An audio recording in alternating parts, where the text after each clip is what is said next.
Bismillahirrahmanirrahim. Assalamualaikum warahmatullahi wabarakatuh. Waalaikumsalam.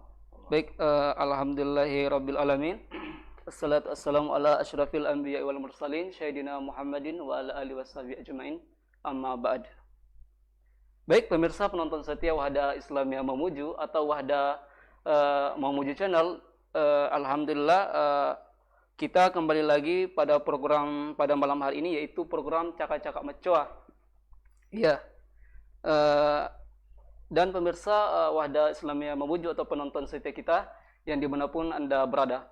Baik, alhamdulillah, adapun tema kita pada malam hari ini yaitu tentang dengan tema layangan putus. Wah, ini sangat pembahasan kita malam ini sangat menarik karena ini spesial untuk bagi para ikhwah yang berkeluarga ataupun pemuda yang akan mempersiapkan diri untuk pernikahan, dan ini akan bisa menjadi sebuah referensi nantinya. Baik, tak lupa pula kita memberikan haturkan rasa syukur kita kepada Allah Subhanahu wa taala, di mana pada malam hari ini kita masih dapat diberikan nikmat kesehatan, nikmat keimanan, sehingga kita masih dalam hal-hal kebaikan. Nah, salah satu contohnya pada malam hari ini kita masih dapat berkumpul, dan pemirsa yang ada di rumah masih dapat menyaksikan channel-channel yang program-program di Wahda Islamiyah Mamuju. Baik, baik, di tengah-tengah kita telah hadir narasumber kita pada malam hari ini yang akan menemani bincangan-bincangan pada malam hari ini, yaitu di Cakak-Cakak Mecoa, yaitu Kiai Dr. Andes Ahmad Yunus, Jabatan Ketua Bidang Pelayanan Umat DPP Wahda Islamiyah. Baik, Ustaz, ahlan wa sahlan. Iya, di program Cakak-Cakak Mecoa, Ustaz. Iya. Alhamdulillah. Baik, Ustaz, bagaimana kabarnya, Ustaz? Alhamdulillah, baik-baik. Alhamdulillah. Iya, baik, Ustaz, malam ini kita kembali lagi di program kedua, episode kedua ini di Cakak-Cakak Mecoa pada tahun 2022 ini, Ustaz. Dan alhamdulillah, di mana program-program ini adalah merupakan sebuah program yang kita akan menyalurkan cerita-cerita inspiratif, Ustaz. Ya, dalam artian dari dalam kata daerah Mamuju itu, Ustaz, Cakak-Cakak Mecoa namanya. Iya. Baik, Ustaz, adapun judul materi kita atau judul diskusi kita pada malam hari ini adalah dengan tema masalah-masalah atau problematika dalam rumah tangga, Ustaz. Iya, dengan tema agar layangan tak putus. Iya, bukan layangan yang lagi viral itu, Ustaz, ya. Iya. Baik, Ustaz, mungkin Ustaz bisa dipaparkan sedikit tentang kisah dalam keluarga Rasulullah Sallallahu Alaihi Wasallam, Nabi Muhammad, Ustaz. Ya. Baik, Bismillahirrahmanirrahim. Assalamualaikum warahmatullahi wabarakatuh. Waalaikumsalam warahmatullahi wabarakatuh. Alhamdulillah, wassalatu wassalamu ala rasulillah wa ala alihi wa sahbihi ajmain, amma ba'd. Jadi tentunya pada kesempatan yang berbahagia ini, pertama-tama kita mengucapkan puji dan syukur kehadirat Allah Subhanahu wa taala, yang mana pada kesempatan ini alhamdulillah dengan izin Allah Subhanahu wa taala kita bisa kembali bersua dalam suatu acara yang sangat penting, yang sangat luar biasa, masya Allah ya. Yes, yaitu acara bincang-bincang yang tadi sudah disebutkan dalam bahasa Bugis ya. Apa dalam bahasa Mamuju ya? Iya, Cakak-Cakak Mecoa ya. Iya. Nah, jadi tentunya ini adalah merupakan suatu acara yang sangat baik, di mana kita akan mencoba mengangkat tema-tema yang terkait dengan masalah kehidupan kita sebagai seorang muslim.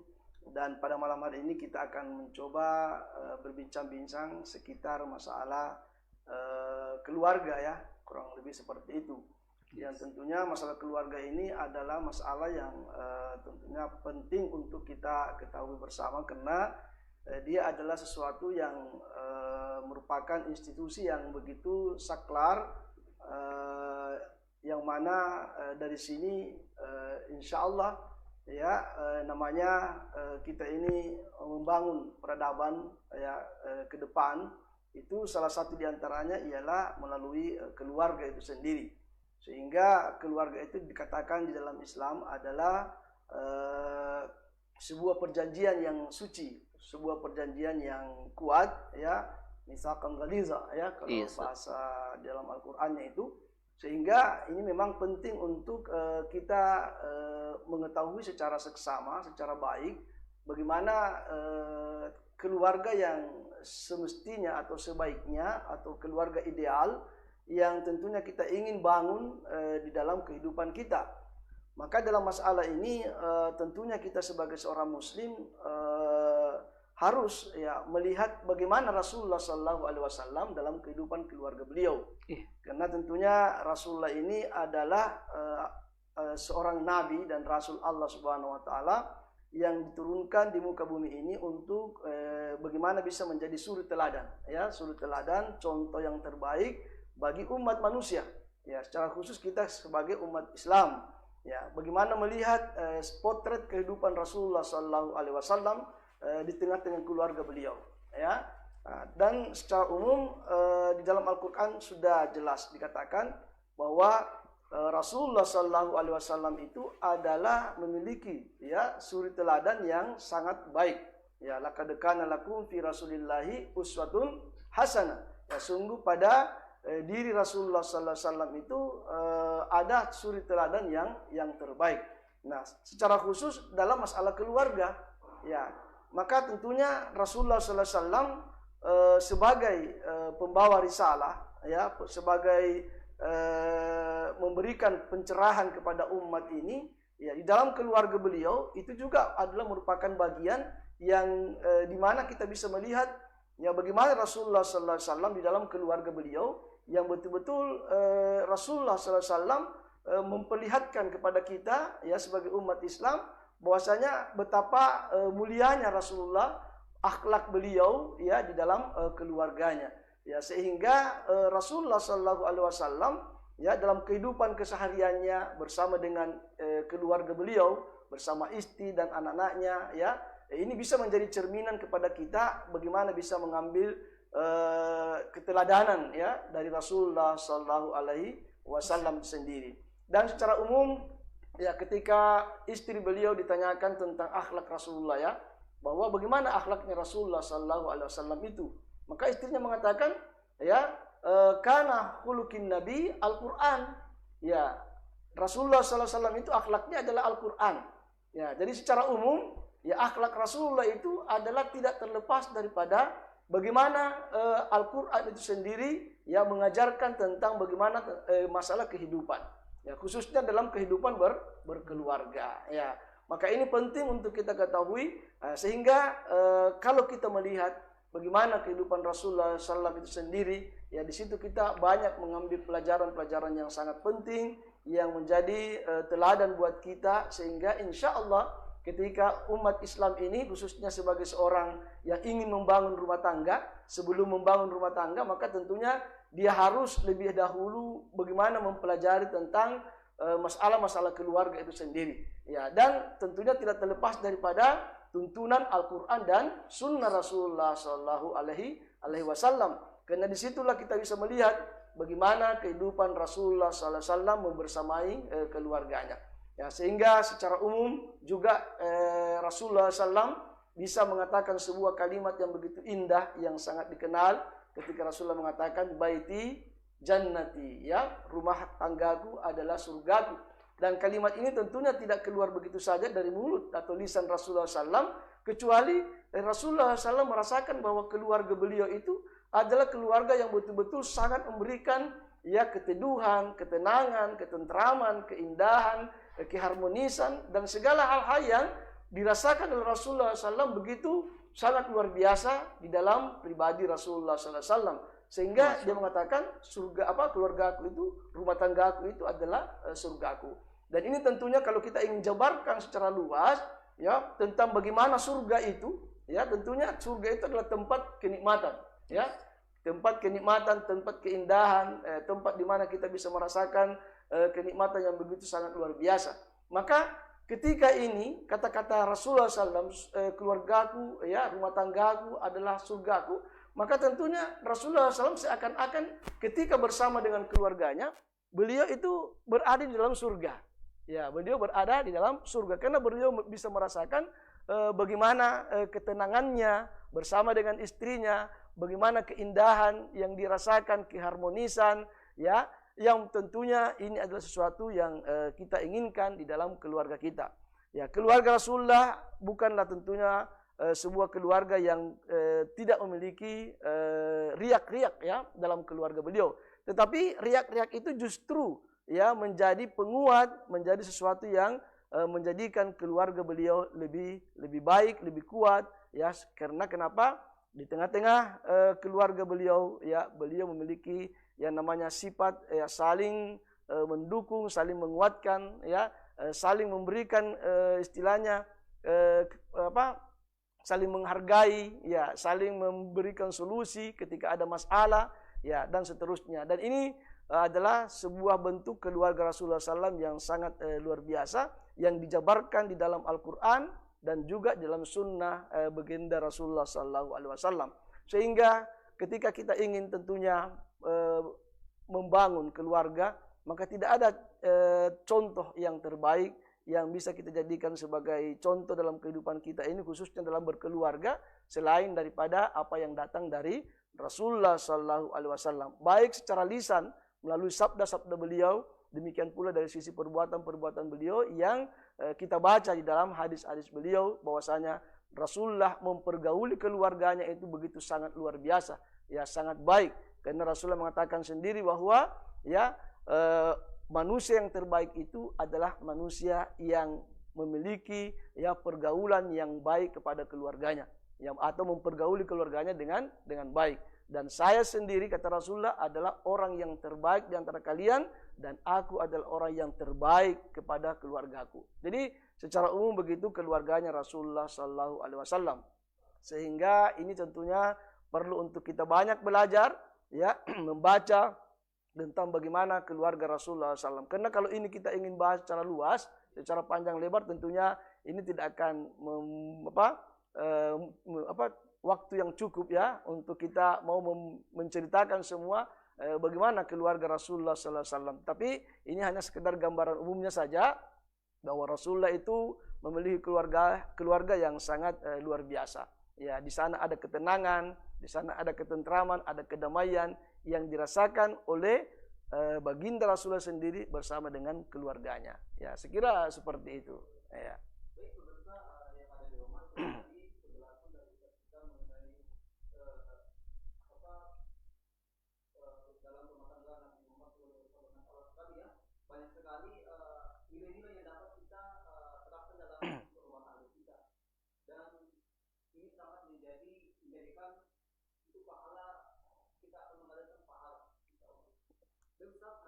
Iya. Iya.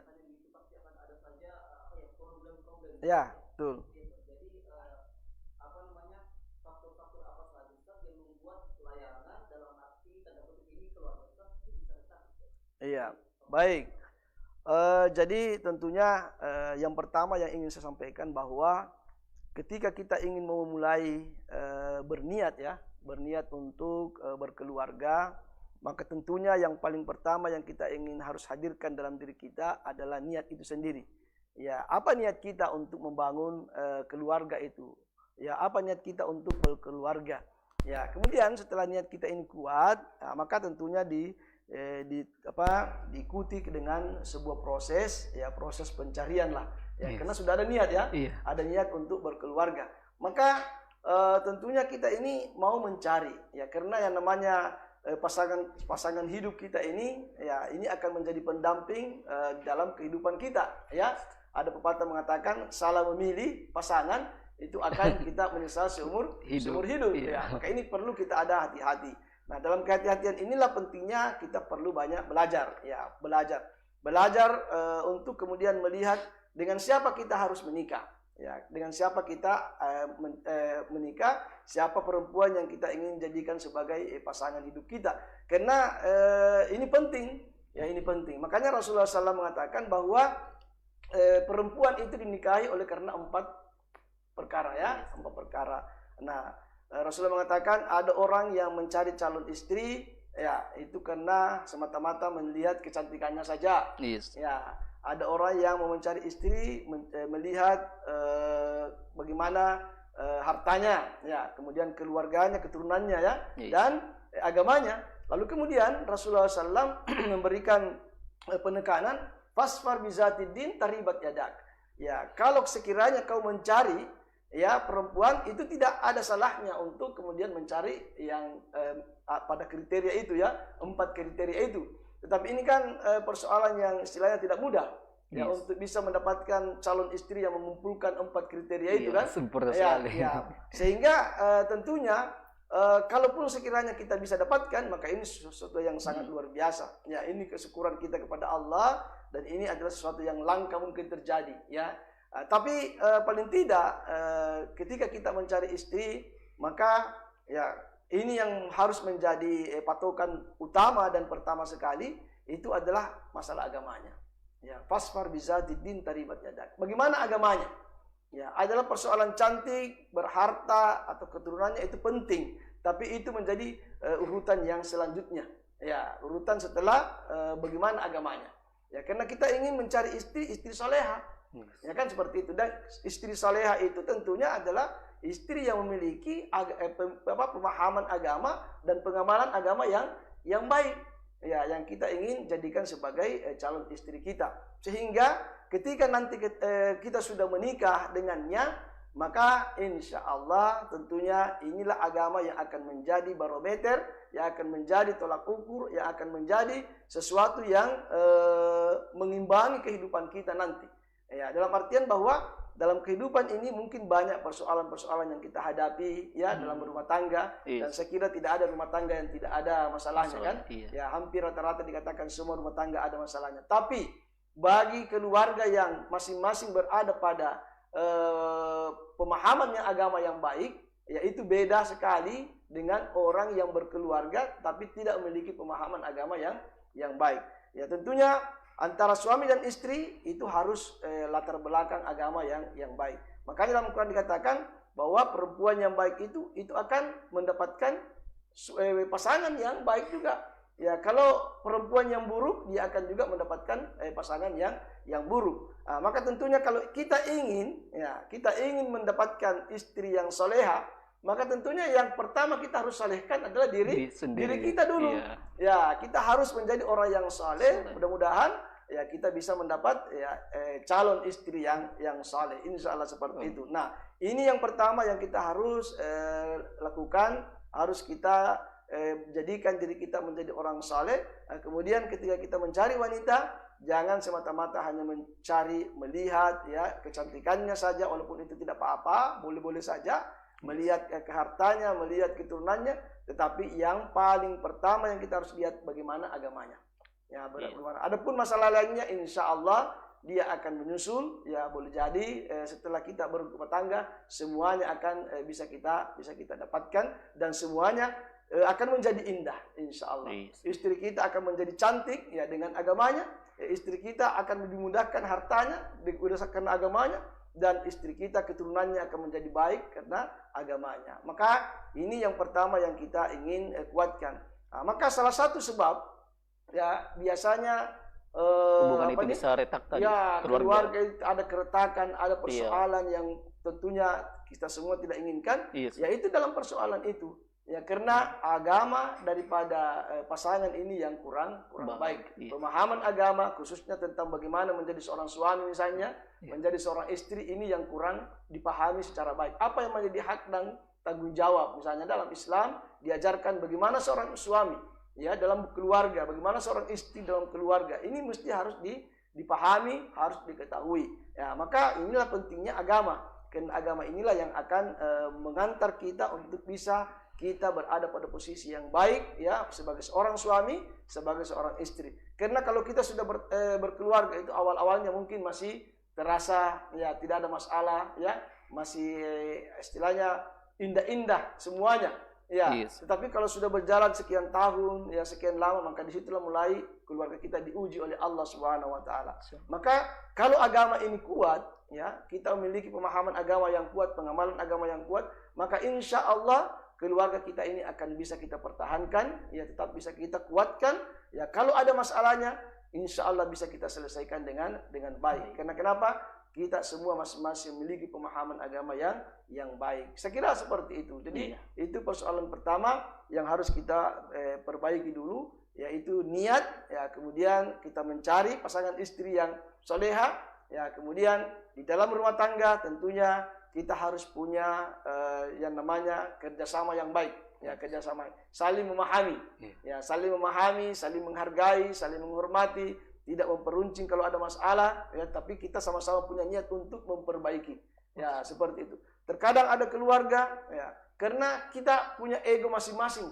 Ya, punya ego masing-masing, ya, sehingga sulit untuk ketemu ketika ada masalah, ya, kita yang mau lebih benar, ya, kalaupun istri kita, ya, itu selalu pada posisi disalahkan dan seterusnya. Padahal masalah yang ada dalam rumah tangga kita ini mestinya kita harus bicarakan dengan baik, kita cari solusinya, kita insya Allah kemudian bagaimana melakukan ya upaya-upaya untuk perbaikan itu.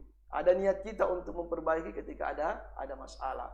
Nah terkadang ada orang yang berkeluarga, ya apalagi kalau mungkin sudah ada niatnya ya yang lain-lain, ya sedikit saja persoalan dalam rumah tangganya ini bisa menjadi pemicu untuk bisa kemudian retaknya keluarga itu. Karena memang sudah ada niatnya yang kurang baik. Maka ini yang penting, niat dulu yang harus kita bangun. Bahwasanya kita berkeluarga ini niatnya untuk apa? Ya, pertama tentunya niatnya adalah untuk ibadah. Ya, kemudian yang kedua kita berniat untuk menikah ini ialah untuk membangun rumah tangga yang di situ akan kita merasakan ketenangan.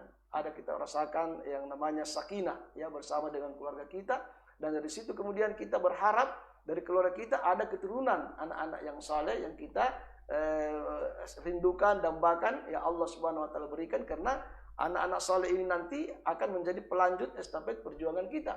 Ya kan begitu. Dari anak saleh ini yang akan mendoakan kita ya ketika kita mungkin ada masalah, anak saleh kita ini insya Allah akan menjadi anak-anak yang senantiasa mendoakan kedua orang tuanya.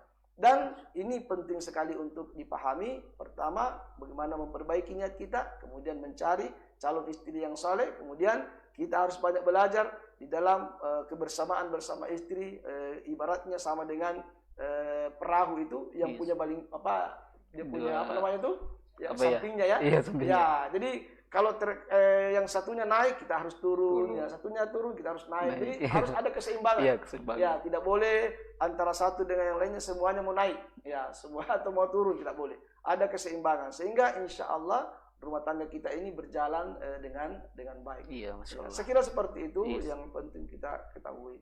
Iya. Baik, baik pemirsa, itulah tadi yang dipaparkan Ustadz kita mengenai faktor yang mempengaruhi retak dalam rumah tangga. Itu adalah salah satu faktor utamanya itu adalah masalah agama. Jadi dalam rumah tangga itu kita harus memperbaiki nilai agama kita ya. Karena ini akan meminimalisir persoalan-persoalan yang akan ada, yang akan kita hadapi di rumah tangga kita. Dan ini akan menjadikan kita untuk mendewasakan diri dalam rumah tangga ya Ustadz ya, tentunya itu ya. Ya, baik Ustadz, ini sebelumnya Ustadz, bagaimana Ustadz cara kita ini Ustadz bisa membangun keluarga kita itu bisa harmonis Ustadz? Iya. Baik, jadi itu tadi saya katakan bahwa kalau keluarga kita ini ingin rasakan keharmonisan, ya maka tentunya kita harus kedepankan selalu ya komunikasi. Iya, komunikasi. Ya, ada harus komunikasi di antara kedua belah pihak. Jangan sampai komunikasi ini putus. Jangan sampai komunikasi ini tidak berjalan dengan baik ya. Tetapi komunikasi ini adalah merupakan alat untuk bagaimana kita bisa menyambung rasa. Ya, menyambung rasa dengan pasangan kita. Ya, kalau ada masalah misalnya istri kita, ya maka tentunya istri ini harus mengkomunikasikan dengan pasangannya. Sama juga kita suami, kalau ada masalah kita komunikasikan dengan istri kita. Ya, kalau ada masalah anak-anak kita komunikasikan bersama. Kemudian kita mencari solusi-solusinya apa kira-kira yang bisa kita lakukan ya ketika ada masalah. Jadi ini komunikasi, dan dalam komunikasi ini tentunya harus efektif. Ya, komunikasi ini harus efektif dan selalu dijadikan sebagai jalan untuk menyelesaikan masalah. Yang namanya komunikasi itu. Jadi jangan komunikasi itu caranya kita menyampaikan juga salah ya. Caranya menyampaikan komunikasi ini yang keliru. Terkadang kita berkomunikasi dengan keluarga kita, dengan istri kita, dengan nada yang kurang bagus, dengan waktu yang kurang tepat, ya. Ya, maka ini juga penting untuk kita perhatikan ketika kita berkomunikasi. Ada saat-saatnya istri tidak bisa kita temani berkomunikasi. Ya, maka kita harus cari waktu apa misalnya ya, ya istri ini bisa diajak bercerita, ya, untuk menyampaikan masalah-masalah. Nah, seperti juga istri harus memahami di saat-saat apa suaminya ya bisa ditemani berkomunikasi. Jangan sampai kasihan dia masih capek, ya, tidak siap untuk ditemani berbicara, tapi kita belum duduk, belum dibikinkan air panas misalnya, ya, jadi belum terpancing, dia langsung dikasih ya komunikasi yang kurang baik dan seterusnya, dihujat dengan berbagai macam masalah. Nah, maka ini tentunya terkadang tidak nyambung. Jadi yang kita inginkan ialah komunikasi, dan komunikasi itu kita lihat kapan saatnya, kapan waktunya yang tepat, yang efektif untuk bisa kita berkomunikasi. Maka kalau perlu diciptakan suasana, ya, diciptakan suasana komunikasi. Mungkin misalnya kita berkomunikasi yang bisa diterima suami di saat seperti apa, misalnya sementara istirahat, ya, ataukah di tempat tidur, ataukah di tempat makan, nah, dan seterusnya. Ya, sehingga ini insya Allah komunikasi kita bisa berjalan lancar. Jadi itu yang pertama yang kita harus lakukan di dalam keluarga kita agar keluarga kita bisa harmonis. Kemudian yang kedua, kita harus menciptakan rasa keamanan, ya, rasa keamanan kepada keluarga kita. Ya, artinya karena kita ini suami, maka tentunya kita ini harus melindungi, kan, melindungi, ya, melindungi. Istilahnya ini suami yang harus siaga, ya, siap antar jaga, seperti itu.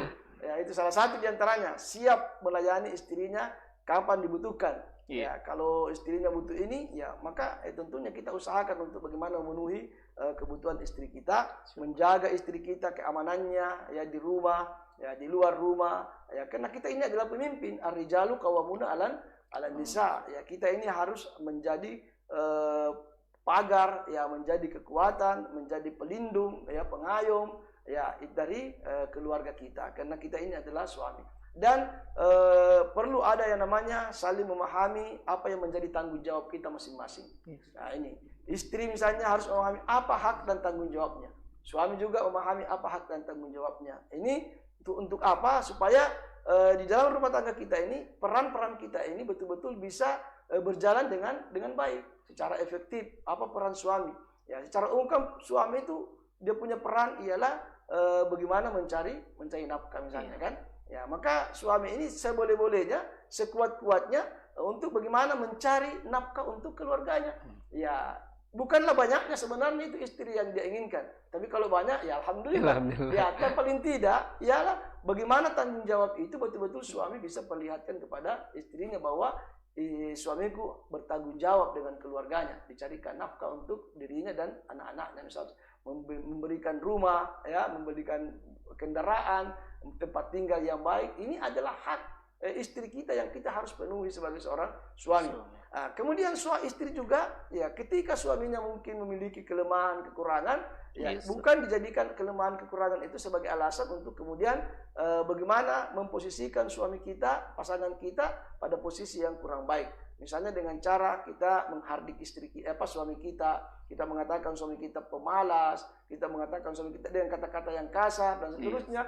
Tetapi tentunya ini tetap juga harus dibangun kerjasama yang baik. Maka tidak salah misalnya kalau ada istri yang membantu suaminya dalam persoalan ekonomi. Ya, kalau memang bisa. Tapi secara asal itu adalah tanggung jawab suami. Tapi kalau ada istri yang memiliki kemampuan, ya, dan tidak merasa berat, merasa beban untuk dia untuk membantu suaminya dalam masalah itu, maka ini sesuatu yang tidak dinafikan. Artinya boleh-boleh saja, ya, seorang istri memberikan bantuan seperti itu. Jadi kita membangun suasana rekreatif, ya. Bagaimana membangun suasana rumah tangga kita ini jangan terlalu tegang, ya, jangan terlalu tegang, tapi kita sekali-sekali bagaimana menciptakan suasana rekreasi, ya, bagaimana mengajak istri kita untuk berjalan-jalan misalnya, ya, di mana yang dia suka misalnya, ya, mau ke pantai kita antar ke pantai, mau jalan-jalan lihat kebun dan seterusnya. Itu suasana rekreasi. kita ajak berlomba kecil-kecilan, bermain kecil-kecilan dan seterusnya. Dan itu juga dilakukan oleh Rasulullah sallallahu alaihi wasallam. Ya, Rasulullah pernah berlomba lari dengan istrinya, ya, dengan penuh kegembiraan, ya. Yes. Bahkan 2 kali, ya. Iya. Pertama di saat istrinya itu masih tubuhnya masih belum gemuk, ya. Dan pada saat itu ketika Rasulullah berlomba lari dengan istrinya, Rasulullah kalah. Yang malah Rasulullah kalah. Dan pada saat yang lain, ya ketika istrinya sudah memiliki tubuh yang agak gemuk, ya akhirnya dikalahkan lagi oleh Rasulullah dalam lomba larinya itu, sehingga Rasulullah mengatakan sekarang ini saya menang untuk menebus kekalahan saya yang dulu. Sehingga ini menimbulkan rasa cengkerama, ya, sendaguro, tapi dia adalah sesuatu yang mengikat hati untuk kemudian saling merasa tenang, merasa senang dengan kelakar-kelakar dan permainan-permainan seperti itu. Jadi kita menciptakan suasana seperti itu dalam rumah tangga kita, ya. Keharmonisan itu sebenarnya dari kita saja, bagaimana menciptakannya, ya, mencari jalan-jalannya, ya. Dan saya kira insya Allah semuanya itu akan bisa kita baca, kita pelajari, kita dengar dari penjelasan-penjelasan para ustadz, ya, bagaimana menciptakan rumah yang di dalamnya ada keharmonisan antara suami istri. Saya kira seperti itu. Iya. Masya Allah sekali, Ustaz. Jadi kita itu harus bisa mendewasakan diri, Ustaz. Ya. Iya. Bisa terkadang juga ini orang, Ustaz, orang tua ini kadang diuji dari anaknya, Ustaz. Nah, kadang anaknya itu kan nakal, susah untuk diberikan pemahaman. Nah, bagaimana, Ustaz, cara orang tua untuk mendidik seorang anak, Ustaz? Iya, itulah saya katakan tadi bahwa sebelum kehadiran anak kita, maka mestinya harus dicari dulu bibit unggulnya. Ya, dari dasar. Dicari dari dasar dulu, yaitu ibunya kan. Yes. Nah, ibunya, makanya Rasul kan mengatakan bahwa kalau kita cari pasangan itu cari yang peranak, artinya bisa banyak anaknya, ya, kemudian subur. Ya, seperti itu, ya, subur, banyak anaknya, kemudian memiliki sifat lemah lembut, ya, kasih sayang, dan seperti itu.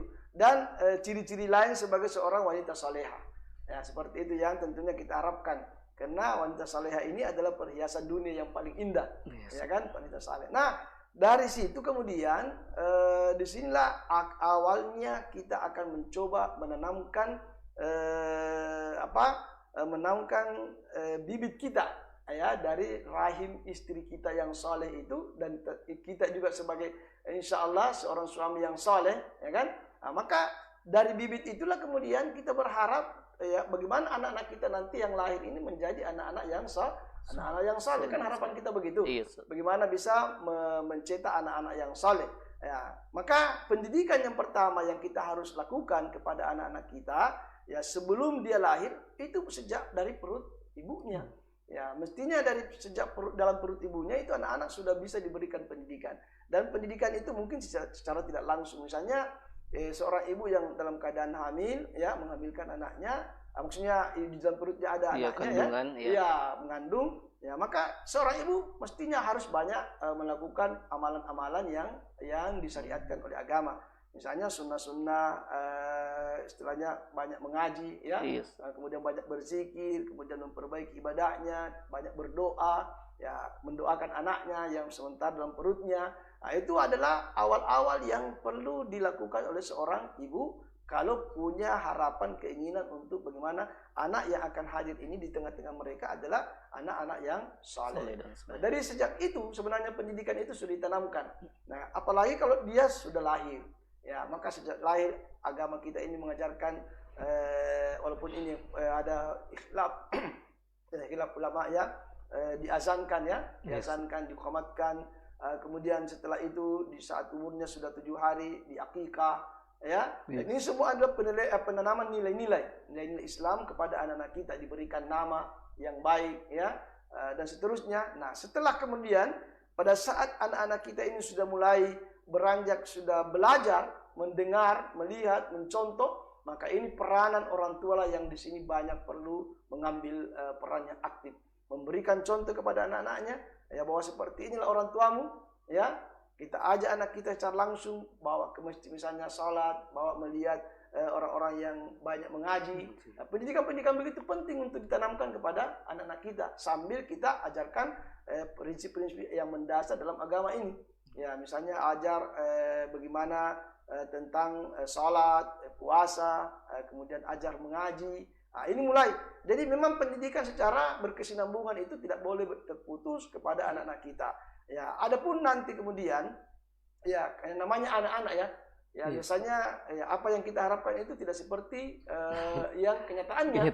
Ya, terkadang anak-anak kita itu dari sekian anak mungkin ada anak-anak kita yang agak sedikit bandel dalam tanda kutip ya, susah diatur ya, terkadang melakukan tindakan-tindakan ini. Ya maka itu mungkin bukan karena kesalahan pendidikan kita, tetapi mungkin ada faktor lain. Ya, ada faktor lain yang akan mempengaruhi anak-anak kita. Maka ini juga penting sebagai orang tua melihat itu semua. Karena anak-anak itu memiliki karakter terbangun, karakternya bukan hanya didapatkan dari lingkungan keluarganya, tapi boleh jadi lingkungan di luar keluarganya, misalnya lingkungan sekolahnya, lingkungan pergaulannya. Maka ini juga penting sebagai orang tua untuk melihat itu, dengan siapa dia bergaul, dengan siapa dia bermain, ya kan? Nah, bagaimana istilahnya model teman-temannya itu. Ya, ini perlu orang tua mengetahui. Makanya juga orang tua harus selektif melihat teman-teman mereka, kemudian diarahkan anak kita untuk bagaimana mencari teman-teman yang baik, karena biar bagaimana teman itu akan pasti memberikan pengaruh kepada karakter anak-anak kita. Ya, maka tentunya orang tua harus mencarikan teman-teman yang baik, ya, menyekolahkan di tempat anak-anak yang baik, pendidikan yang baik, sekolah yang baik. Ini adalah bagian daripada upaya kita untuk bagaimana agar anak-anak kita itu bisa tumbuh berkembang menjadi anak-anak yang saleh. Dan ketika ada anak-anak kita misalnya melakukan tindakan-tindakan yang tidak kita inginkan, maka tentunya kita ini juga harus bijak menyikapi sikap-sikap anak-anak kita. Ya, jangan kemudian kita mengeluarkan kata-kata yang kurang bagus kedengaran dan didengar oleh anak-anak kita. Ya, perkataan ini banyak biasa. Orang tua kena jengkel, ya, tidak bisa dibendung emosinya, marah kepada anaknya, keluar kata-kata dengan kalimat-kalimat yang kurang bagus. Dikatakan bakal ada setan, ya, kurang ngajar, ya, macam-macam lah. Dan ini adalah mungkin merupakan doa saja, ya, bisa menjadi doa kepada anak-anak kita. Ya, nauzubillah min dzalik, kan seperti itu. Maka walaupun bagaimana marah kita kepada anak-anak kita, maka tentunya kita harus berusaha menahan emosi. Ya, tetap menahan lisan kita, jangan sampai keluar kata-kata yang kurang baik. Ya, ini pendidikan yang mestinya harus diberikan kepada anak kita dengan lisan-lisan kita. Ya, bagaimana menasihati anak kita dengan cara-cara yang baik.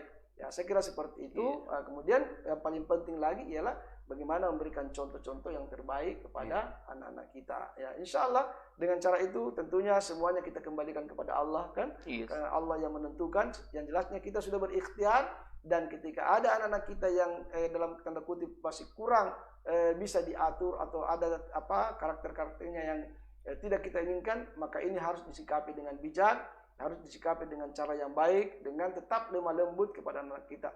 Ya, karena biar bagaimana anak kita ini tentunya kita harus selalu memberikan pelayanan kepadanya dengan cara-cara yang sesuai disyariatkan oleh agama Allah Subhanahu wa taala. Ya, saya kira seperti itu. Iya. Masya Allah, pemirsa Wadah Islam yang Mamuju yang sedang menyaksikan tayangan ini. Baik, alhamdulillah itulah tadi yang dipaparkan oleh Ustadz kita mengenai problematika anak, ya. Dan itu adalah salah satu caranya yang dasar adalah kita harus memperbaiki atau dari dasar kandungan, ya Ustadz, ya, dari kita dapat dari sunnah Nabi Shallallahu Alaihi Wasallam, dan sampainya dia lahir kita harus memberikan pendidikan, kita harus melihat kondisi lingkungannya seperti apa dan pergaulannya, dan serta pendidikannya itu harus yang lebih utama juga. Nah, kita harus yang terutama adalah pendidikan agama. Nanti mengikut pendidikan ilmu dunia, ya Ustadz, ya, seperti itu. Ya Ustadz, baik, biasanya juga Ustadz itu dalam rumah tangga itu kadang diuji dengan ekonomi, Ustadz. Iya. Jadi bagaimana Ustadz cara membangun ekonomi dalam keluarga, Ustadz? Iya. Saya pikir memang ini juga penting untuk kita harus perhatikan dengan baik persoalan ekonomi keluarga kita, ya. Ya, karena ini juga terkadang salah satu yang menjadi penyebab retaknya biasa keluarga. Ya, ini karena persoalan ekonomi. Ya, maka tentunya memang kita sebagai suami, sebagai kepala rumah tangga itu harus menguatkan dalam masalah ini. Ya tentunya dengan cara bagaimana? Ya sekira sebagai seorang suami, sebagai kepala rumah tangga, ini adalah menjadi tanggung jawab kita untuk mencari nafkah kepada keluarga kita. Ya maka ini perlu dipelajari, ya perlu dipelajari. Bukanlah saya katakan tadi, bukanlah banyaknya, ya bukanlah banyaknya nilai yang kita ingin berikan kepada keluarga kita, tapi paling tidak ya kita ini sudah berusaha juga membuka usaha-usaha ya. Nah sekarang ini masya Allah sudah banyak itu usaha-usaha keluarga ya, home industri ya. Bagaimana kita menghidupkan industri rumah tangga ya, misalnya mengelola usaha-usaha melalui di rumah itu banyak sekali sekarang ya. Jadi sebenarnya lapangan kerja ini sudah cukup banyak yang bisa kita lakukan. Hanya tinggal kita ini ada enggak kemauan kita untuk mencari peluang-peluang itu ya, melihat peluang-peluang itu karena ini mau tidak mau harus mau. Ya harus mau tidak mau harus tetap kita menjadi tanggung jawab kita sebagai suami untuk bagaimana bisa dalam rumah tangga kita ini ada yang namanya usaha kita ya, usaha kita untuk kemudian bagaimana dari situ kita bisa menafkahi keluarga kita ya. Jadi ini penting karena memang salah satu yang menjadi asbab keretakan keluarga ini karena persoalan ekonomi ya, persoalan ekonomi. Maka yang paling ditekankan ini kepada suami-suami ya, kepada bapak-bapak yang sudah punya keluarga, tentu jangan malas ya, jangan malas mencari uang ya. Saya kira yang penting halal kan. Apa saja bisa kita lakukan, menjual apa saja bisa kita lakukan ya. Mencari uang itu tidak mesti harus jadi pegawai ya, tidak mesti harus menjadi konglomerat ya, tapi paling tidak ada usaha yang kita bisa lakukan, dan usaha itulah kemudian kita menjadikan asbab mungkin datangnya keberkahan dari Allah Subhanahu wa taala. Ya, jadi ini penting ya. Saya kira sangat dipahami itu bahwa masalah ini terkadang menjadi masalah di tengah-tengah keluarga kita ya, walaupun sebenarnya masalah itu kita sendiri yang buat. Ya, sebenarnya jalan-jalan rezeki Allah Subhanahu wa taala itu sudah ada, ya tinggal kita cari. Ya, tinggal kita cari. Maka disinilah pentingnya suami untuk bagaimana mencari peluang-peluang rezekinya ya dalam kehidupannya untuk menjadi nafkah bagi keluarganya ya, karena memang sudah beda ketika kita masih sendiri ya, dan setelah kita berkeluarga ada tanggung jawab yang semakin lebih besar yang di pundak kita, yang ini tidak boleh tidak harus diperhatikan dengan baik ya, karena kalau kapan masalah ini tidak terpenuhi dengan baik ya, misalnya saja istri pastikan banyak kebutuhannya ya, anak juga bertambah semakin banyak kebutuhannya, maka tentunya kita harus semakin kuat untuk mencari nafkah ya. Adapun persoalan dapat tidaknya itu kan Allah Subhanahu wa taala yang Maha mengetahui. Rezeki kita masing-masing ada di tangan Allah. Tapi yang dilihat di sini adalah apa usaha kita. Ya, apa usaha kita untuk mencari rezeki itu. Ya, kalau kita keluar rumah dengan niat untuk mencari rezeki, kembalikan kepada Allah, gantungkan kepada Allah. Ya, kita goyangkan tangan kita, goyangkan pikiran kita, ya, kaki kita keluar. Ya, digambarkan bagaimana burung itu saja, ya, burung yang keluar di pagi hari, ya, kemudian dia balik nanti di sore hari, ya, dia keluar dalam keadaan teboloknya kosong, ya, dia kembali dalam keadaan teboloknya sudah penuh. Artinya apa? Ini ikhtiarnya burung yang dilihat. Bagaimana mereka itu punya usaha sampai tetap dia bisa memberikan nafkah kepada keluarganya. Apatah lagi kita ini manusia. Ya, manusia yang Allah berikan begitu banyak potensi. Ya, namun terkadang ya seperti itulah banyak orang yang malas ya, tidak mau bergerak, tidak mau berusaha, tidak mau berikhtiar, dia mencukupkan dengan apa adanya saja, sehingga juga ya seperti itulah jadinya. Ya, terkadang keluarganya menjadi bermasalah karena ya, dia tidak mampu memberikan nafkah kepada keluarganya sesuai dengan kemampuannya. Dan istri yang baik juga itu tentunya istri yang tidak terlalu banyak menuntut. Nah, terlalu menuntut ini dan itu dan seterusnya. Sementara suaminya kasihan punya keterbatasan untuk sementara waktu.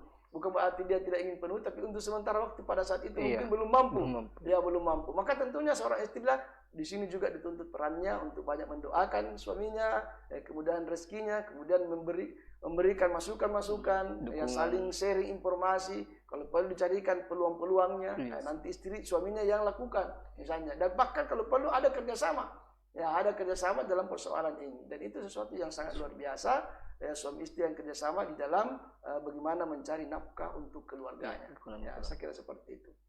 Iya, Masya Allah. Ya, Ustaz. Jadi Ustaz, terkadang juga dalam rumah tangga itu Ustaz, nah ini kan kadang suami ini Ustaz kayak marah Ustaz ya. Kan pada saat ada problem dalam rumah tangga itu Ustaz, kita seorang suami marah Ustaz. Nah, tiba-tiba dia itu kayak tidak bisa Ustaz menahan rasa amarahnya sehingga mudah melontarkan dengan kata-kata talak Ustaz. Jadi bagaimana cara meredam Ustaz, sikap seorang suami pada saat amarahnya ini Ustaz? Ya, secara umum yang namanya marah itu kan adalah sesuatu yang tabiat. Ya, tabii, maksudnya fitrah ya.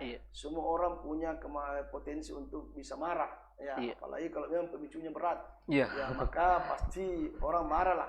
Ya, termasuk dalam keluarga kita. Terkadang kita marah dengan istri, marah dengan anak, ya. Yang tentunya, ya inilah saya katakan dari awal tadi, bahwa ketika kita ini punya dasar pemahaman agama yang baik, maka tentunya kita tidak mudah begitu saja mengeluarkan kata-kata talak itu ketika marah. Ya, walaupun memang persoalan dalam rumah tangga kita sudah segenting apa, tetapi namanya talak itu sesuatu halal tapi dibenci. Ya kan? Sesuatu yang halal tapi dibenci. Tapi persoalannya, apa yang membuat kita ini sampai mau mentalak ke istri kita?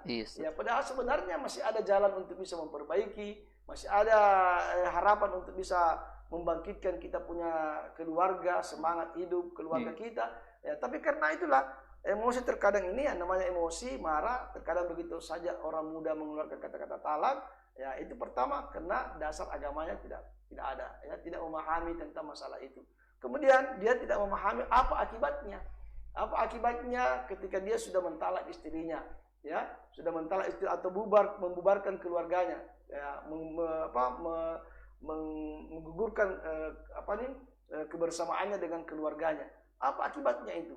Tentunya akan lebih parah lagi, ya, dan akan boleh jadi mungkin lebih parah masalah yang kita hadapi dengan ketika kita ingin kemudian memulai dengan hidup baru bersama dengan orang baru, ya. Dan ini tentunya kita tidak inginkan. Banyak orang begitu mudah menalak istrinya, persoalan sedikit saja langsung talak, persoalan sedikit hanya karena emosi itu.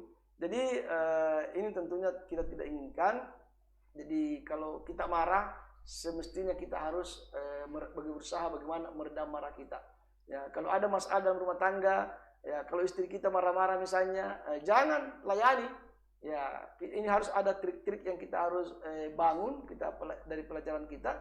Ya, kalau istri marah ditinggalkan dulu, jangan dilayani. Nanti dia reda-reda marahnya, baru kita lagi bicara. Nah, seperti juga istri, kalau suami marah jangan dilayani, nanti turun marahnya, baru kita bicara lagi.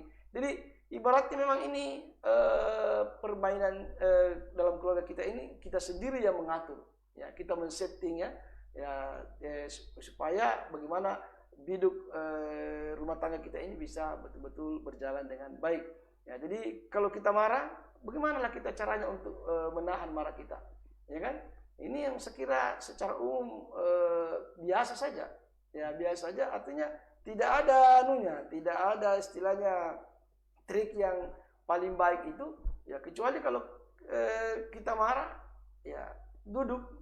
Ya, duduk kemudian istighfar, kalau perlu berwudu, ya, kalau perlu pergi tidur, ya, jangan dilayani suami istri. Kalau kita sementara dimarah-marahi sama istri, atau istri yang marah-marahi kita, ya, atau kita yang marah istri, pokoknya ini saling menjagalah kondisi itu, jangan sampai pecah ini, terbendung rasa emosi, karena istilahnya kalau api disiram dengan minyak, ya, tambah menyala. Ya, coba kalau api disiram dengan air. Jadi kalau istri sementara marah-marah keras, kita jadi air. Ya, bagaimana menenangkan itu perasaan istri, menenangkan emosi istri dengan cara yang kita ketahui. Begitu pula sebaliknya. Jadi sebenarnya ini biasa, ya, hanya terkadang orang tidak di saat marah itu tidak bisa mengendalikan dirinya, ya. Nah, maka kita harapkan memang dari pasangan masing-masing ini ketika marah bisa mengendalikan istri dan jangan coba-coba selalu berpikir mau mentalak. Ya, mau mentalak istri kita sedikit-sedikit mau mentalak karena ini bukan permainan. Ya, Iya. ini bukan permainan kata-kata talak itu. Iya. Ya. Jadi saya kira seperti itu. Iya, Masya Allah. Iya pemirsa, Wahda TV itulah tadi penjelasan dari Ustadz kita mengenai kalau seorang suami itu marah harus betul-betul bisa menjadi air. Jangan tadi yang dikatakan Ustadz seperti minyak, kalau semakin disiram maka akan semakin menyala. Tapi kita harus menjadi air, bukan berarti kita mau dikalahkan dengan istri, tapi kita harus bisa supaya persoalan tidak menjadi lebih rumit ya Ustadz, seperti itu. Iya. Jadi Ustadz, kan dalam rumah tangga itu Ustadz kadang diuji dari banyak godaan-godaan Ustadz, banyak godaan-godaan di luar. Nah, bagaimana cara pasangan pasutri ini Ustadz, pasangan suami istri untuk menjaga pandangan ketika di luar rumah Ustadz? Iya, saya kira kan sudah jelas itu ayatnya kan. Iya. Bukan saya suami istri yang belum menikah juga, iya. Bagaimana menjaga pandangan? Menjaga pandangan, ya. Kalau misalnya kalau sudah orang bersuami, sudah beristri, ya kalau ada yang menggoda di luar, itu masih mending, masih bisa pulang, ya kan? Tapi kalau yang belum, ya bagaimana caranya ini? Ya, dalam keadaan kita digoda di luar, ya dengan godaan-godaan seperti itu, maka ya bagaimana caranya kita menundukkan pandangan? Ya, baik yang belum beristri maupun yang sudah beristri, ya. Karena sudah jelas aturannya dalam agama kita berdasarkan Al-Quran surah An-Nur itu kan. Ya, bahwa orang-orang beriman laki-laki disuruh untuk menundukkan pandangannya. Demikian pula perempuan-perempuan beriman disuruh menundukkan pandangannya. Ya, godaan di luar ini memang sangat banyak, ya sangat banyak. Dan jangan dilayani. Ya, jangan dilayani godaan-godaan seperti itu. Ya, kalau kita tahu yang godaan ini, ya maka kalau kita ini sudah punya istri, digoda di luar, ya kembali ke rumah saja. Ya, karena apa yang kita lihat di luar itu sama dengan apa yang ada di rumah kan. Nah, yang jadi persoalan ini yang belum ada istrinya. Nah, yang belum ada istrinya, maka ini lebih penting lagi dan lebih harus bekerja keras untuk bagaimana tidak melayangkan pandangannya kepada lain jenis, ya, karena ini akan bisa merusak jiwanya, yang pada akhirnya mereka berpikir yang macam-macam. Nauzubillah, kemudian kalau dia melakukan tindakan-tindakan yang tidak dibenarkan oleh agama. Jadi seperti itu. Maka ini pentingnya iman, ya. Pentingnya iman kita ini perkuat, iman dan takwa kita perkuat dalam hati kita. Ya, semoga Allah melindungi kita dari godaan-godaan yang banyak kita dapatkan di luar, godaan mata, godaan telinga, godaan mulut dan seterusnya. Ya, dan ini semua akan bisa merusak ketika kita ini tidak memiliki benteng yang kuat, iman yang kuat, takwa yang kuat dalam mengarungi kehidupan ini. Karena memang banyak godaan. Jadi memang diharuskan suami istri ini tetap jangan dikira saya sudah punya suami, saya sudah punya istri, lalu kemudian tidak tergoda lagi, tidak akan ada lagi godaan. Nah, itu justru biasanya ya kita akan ingin selalu mencoba yang baru, yang ingin mencoba yang baru, ya maka godaan-godaan itu yang menjadi penariknya, ya seperti itu. Jadi kita harus tundukkan pandangan, itu saja, menjaga hati, tundukkan pandangan, ya palingkan diri dari segala godaan-godaan seperti itu, insya Allah. Ya, menjaga kesetiaan. Masya Allah.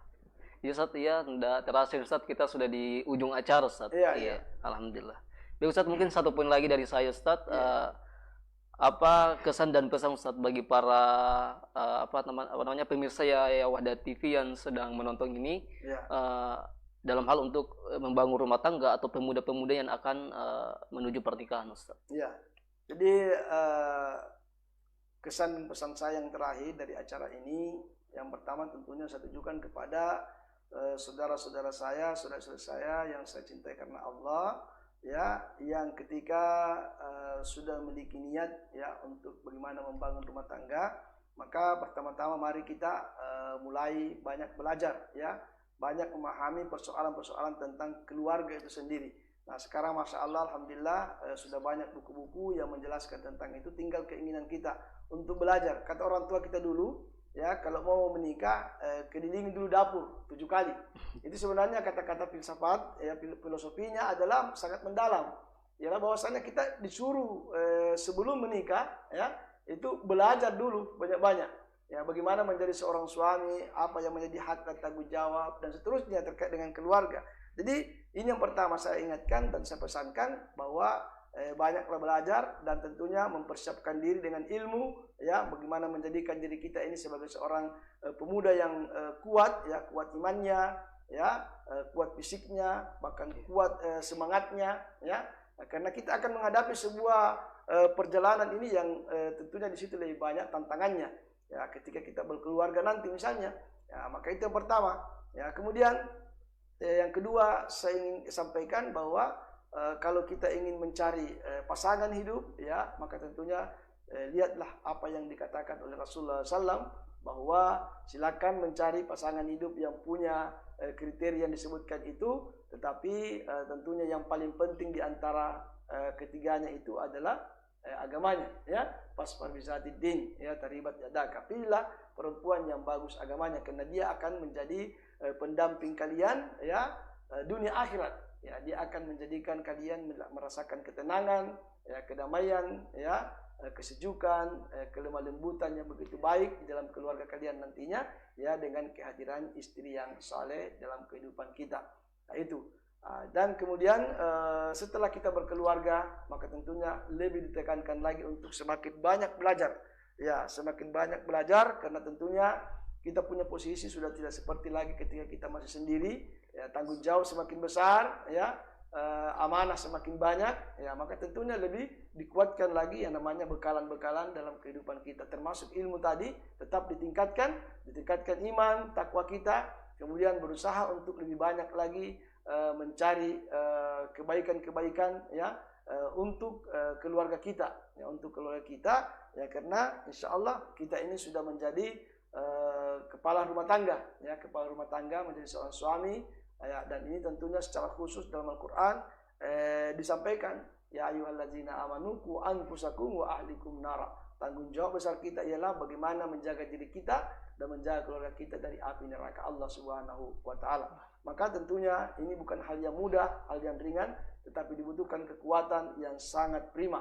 Ya, maka kekuatan yang paling pertama ialah yang perlu kita siapkan ialah kekuatan iman dan takwa itu sendiri. Kemudian bekalan ilmu, ya, kemudian setelah itu barulah yang lainnya.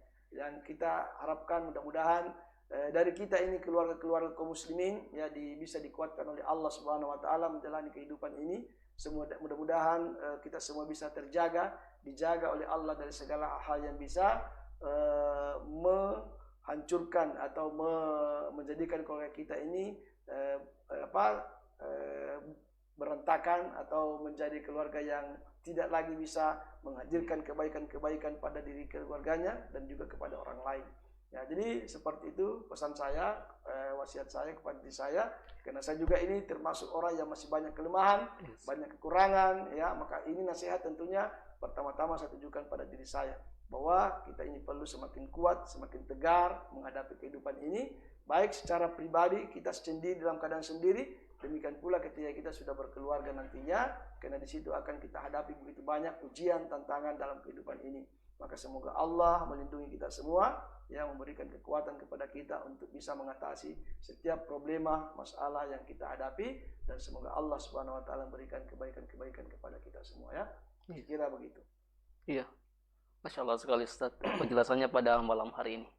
Baik pemirsa Wadah TV yang sedang menyaksikan acara live pada malam hari ini, tidak terasa kurang lebih 1 jam kita sudah bersama Ustadz kita dalam hal bincang-bincang mengenai problematika dalam rumah tangga ini dengan tema agar layangan tak putus ini. Akhirnya ada beberapa hal yang disampaikan oleh Ustadz kita, apa penyebabnya, apa yang harus kita lakukan dan solusinya seperti apa. Baik, sebelumnya saya akan menyampaikan kepada pemirsa yang sedang menonton channel ini, sebelumnya silakan dukung channel ini agar perkembangan dakwah-dakwah kita atau hal-hal kebaikan yang kita lakukan dengan cara sukai halaman Facebook Wahda Islamiyah Mamuju dan like, subscribe dan komen channel YouTube Wahda Mamuju channel, ya, agar nilai-nilai pahala dapat kita juga dapatkan, karena bisa saja sebuah kebaikan yang dapat kita kita share di media sosial dan ada pun yang melihat dan dia mengamalkannya, maka kita akan mendapatkan nilai pahala tanpa harus mengurangi kadar pahala yang pelaku kebaikan tersebut. Baik, saya dari host Abdul Rais, akhir dari acara ini Subhanakallahumma wa bihamdik asyhadu an la ilaha illa anta astaghfiruka wa atubu ilaik. Wassalamualaikum warahmatullahi wabarakatuh. Waalaikumsalam warahmatullahi wabarakatuh.